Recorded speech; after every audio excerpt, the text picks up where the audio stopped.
ہمارے پاس ہر چیز کے لیے ٹائم ہے، کھانا ہم ٹائم سے کھاتے ہیں، چھوڑتے نہیں، اللہ تعالیٰ کی دی ہوئی نعمتیں استعمال کرتے ہیں، لیکن جب نماز کی باری آتی ہے تو ہمارے مختلف بہانے ہوتے ہیں، چھوٹے چھوٹے بہانوں کی بنا پر ہم نماز چھوڑ دیتے ہیں۔ آخر ایسا کیوں ہے؟ کیا ہمارے دلوں میں اللہ کا خوف نہیں؟ کیا ہمارے دلوں میں آخرت کا یقین نہیں؟ آخر ایسی کون سی بات ہے؟ اس کی وجہ یہ ہے کہ ہم نے دنیا کی زندگی کو اتنا عزیز کر لیا، اس زندگی میں اتنے منہمک ہو گئے کہ ہم آخرت کو بھول ہی گئے۔ حالانکہ ہم سب جانتے ہیں کہ ایک دن ہر انسان کے لیے موت ہے، آج نہیں تو کل فرشتہ آئے گا اور ہماری روح نکال لے گا، لیکن پھر بھی ہم اتنے غافل، اتنی اہم نمازیں، عصر کی نماز، فجر کی نماز، کتنی اہم نمازیں، کتنی خاص نمازیں، ان نمازوں میں ہمارے لیے رزق کے وعدے ہیں، ان نمازوں میں ہمارے لیے برکتوں کے وعدے ہیں۔ حضرت علی رضی اللہ عنہ کے بارے میں آتا ہے کہ جب نماز کا وقت آتا تو آپ کے چہرے کا رنگ بدل جاتا، آنکھیں سرخ ہو جاتی تھیں۔ لیکن ہمارا کیا حال ہے؟ وہ اللہ سے ڈرتے تھے کہ نماز ایک امانت ہے، ہم اس کو پورا کر سکیں گے یا نہیں، اتنا ڈر ہوا کرتا تھا۔ اللہ کو راضی کرنا، اس کی رضا کے مطابق زندگی گزارنا، جیسے وہ چاہتا ہے۔ وہ ہم سے کیا چاہتا ہے؟ اس نے ہمیں کیا کیا عطا کیا؟ کبھی حساب مانگا ہے؟ کبھی ایسے کہا ہے کہ میں نے تمہیں زبان دی ہے، اس کے ساتھ تم بولتے بھی ہو، گفتگو کرتے ہو، اسی کے ساتھ تم کھاتے پیتے ہو، میں نے تمہیں زبان دی، زبان ذائقوں کو چکھتی ہے، مجھے اس کا حساب دو۔ کبھی اس نے بولا ہے؟ کان دی ہیں، تم سنتے ہو، ہر طرح کی آواز سنتے ہو، آوازوں میں فرق محسوس کرتے ہو، کیا میں نے کبھی حساب مانگا ہے؟ میں نے تمہیں ہاتھ دیے، پکڑنے کی صلاحیت عطا کی، میں نے تمہیں پاؤں عطا کیے، ان کے ساتھ کھڑے ہو سکو، چل سکو، پھر سکو، آنکھیں تمہیں عطا کی، میں نے تم سے کبھی ان کا بل مانگا ہے؟ کبھی حساب مانگا ہے؟ نہیں، تو پھر اللہ کی مان کر کیوں نہیں چلتے؟ ایک صحابی حضرت عبداللہ بن عباس رضی اللہ عنہ جب وہ آذان کی آواز سنتے تو اتنا زیادہ روتے کہ ان کی چادر تر ہو جاتی تھی، ان کے آنسوؤں کی وجہ سے، رونے کی وجہ سے رگیں پھول جاتی تھی، آنکھوں میں سرخی آ جاتی تھی۔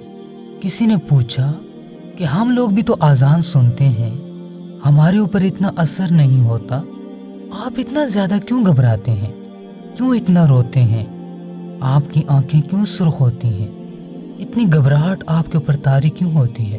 تو فرمایا کہ اگر لوگوں کو معلوم ہو جائے کہ مؤذن کیا کہہ رہا ہے، آذان دینے والے کا مقصد کیا ہے، تو لوگوں کا سکون، آرام، یہ سب ختم ہو جائے، لوگوں کی نیندیں اڑ جائیں۔ آج آذان سن کر ہماری نیندیں کیوں نہیں اڑتی؟ کیوں ہمیں فکر نہیں ہوتی کہ ہم نے نماز ادا کرنی ہے؟ کیوں ہم اتنی غفلت میں ہوتے ہیں؟ گھر میں اگر ایک بے نمازی ہو تو اس کا اثر پورے محلے پہ ہوتا ہے، کئی گھروں تک اس کا اثر جاتا ہے، اور جس گھر کے اندر سارے لوگ ہی بے نمازی ہوں، کوئی بھی نماز نہ پڑھتا ہو، تو ایسے گھر کا کیا حال ہوگا؟ ہمارے پورے کے پورے شہر، پورے کے پورے محلے بے نمازیوں سے بھرے ہوئے ہیں۔ ہمارے پاس زندگی کا ایک وقت ہے، وقت کی تلوار ایسی ہے جو کسی کو نہیں معاف کرتی، چاہے کوئی چھوٹا ہے یا بڑا ہے، کوئی جوان ہے، کوئی بوڑھا ہے، کوئی بچہ ہے، کوئی مرد ہے، کوئی عورت ہے، کوئی بادشاہ ہے، کوئی فقیر ہے، کوئی مالدار ہے، کوئی غریب ہے، کوئی طاقتور ہے، کوئی کمزور ہے، کسی کو نہیں چھوڑتی۔ وقت کی تلوار ہر چیز کو کاٹ دیتی ہے۔ جب کوئی نماز کا کہے تو کیا بہانہ ہوتا ہے؟ کل پڑھ لیں گے، پرسوں پڑھ لیں گے، اگلے ہفتے سے شروع کریں گے، اگلے سال سے شروع کریں گے۔ ہمیں اپنی ایک سانس کا پتہ ہے کہ ہم نے ابھی ایک سانس لی ہے، اس سے اگلی سانس لے سکیں گے یا نہیں؟ ایک سیکنڈ کا ہم جانتے ہیں، ہماری زندگی کا کوئی بھروسہ نہیں۔ یہ تو ہمارے پاس چانس ہے، ابھی سے ارادہ کریں کہ نماز نہیں چھوڑنی۔ عصر کی نماز، فجر کی نماز، کتنی اہم نمازیں ہیں۔ ایک نماز سے ہمارا دن شروع ہوتا ہے، فجر کی نماز سے ہمارا دن شروع ہوتا ہے، اور عصر کی نماز پہ ہمارے دن کا اختتام ہوتا ہے۔ اس کے بعد آہستہ آہستہ شام ہو جاتی ہے، رات آ جاتی ہے۔ ہم اگر دن کے شروع میں اللہ کو یاد کریں گے، درمیان میں اللہ کو یاد کریں گے، دن کے اختتام پہ اللہ کو یاد کریں گے، رات کو اللہ کو یاد کریں گے، تو سمجھ لیں کہ ہم سے اللہ راضی ہے۔ جس کو نماز کی توفیق نہیں ہوتی وہ سمجھ لے کہ اللہ ناراض ہے، کوشش کرے اس کو منانے کی، وہ مان جاتا ہے، وہ معاف کرنے والا ہے، وہ درگزر کرنے والا ہے۔ ہمارے گناہ اس کی رحمت سے بڑھ نہیں سکتے، اس کی رحمت اتنی وسیع ہے۔ ہم اگر گناہ کرتے چلے جائیں، ایک بار کہہ دیں کہ اے اللہ مجھے معاف کر دے، وہ سب کچھ معاف کر دے گا، سب کچھ۔ لیکن اس سے معافی مانگنے کے بعد اس کو یاد بھی کریں، اس کو پکاریں، اس کی یاد نماز میں ہے۔ ہم نے یہ سمجھ لیا ہے کہ نماز ادا کرنا کچھ لوگوں کی ذمہ داری ہے، جبکہ لا الہ الا اللہ محمد رسول اللہ یہ جس نے بھی پڑھا ہے، ہر ایک کے اوپر نماز فرض ہے۔ آپ صلی اللہ علیہ وسلم نے کیا وصیت فرمائی؟ نماز تو کسی حال میں معاف نہیں، تو اپنے دن کی ابتدا فجر کی نماز کے ساتھ کریں، اس نماز کو کبھی نہ چھوڑیں۔ اگر یہ نماز چھوٹ گئی تو سمجھ لیں کہ آپ کا بہت بڑا نقصان ہو گیا، بہت بڑا۔ آپ تو لٹ گئے۔ فجر کی نماز نہ پڑھنے والا ایسے ہے جیسے وہ لٹ گیا ہو، اسے کسی نے لوٹ لیا ہو، اس کے پاس کچھ بھی باقی نہ بچا ہو، وہ بے یار و مددگار ہو گیا ہو۔ اپنے اس ٹائم کو قیمتی بنائیں، اللہ کو راضی کریں، نماز کے ذریعے، عبادت کے ذریعے، اس کی یاد کے ساتھ۔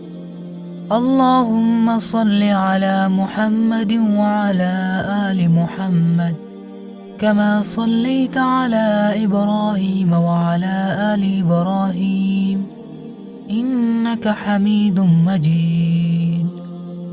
اللہم بارک علی محمد وعلی آل محمد كما باركت على إبراهيم وعلى آل إبراهيم إنك حميد مجيد۔ اللهم صل على محمد وعلى آل محمد كما صليت على إبراهيم وعلى آل إبراهيم إنك حميد مجيد۔ اللهم بارك على محمد وعلى آل محمد كما باركت على إبراهيم وعلى آل إبراهيم إنك حميد مجيد۔ اللهم صل على محمد وعلى آل محمد كما صليت على إبراهيم وعلى آل إبراهيم إنك حميد مجيد۔ اللهم بارك على محمد وعلى آل محمد كما باركت على إبراهيم وعلى آل إبراهيم إنك حميد مجيد۔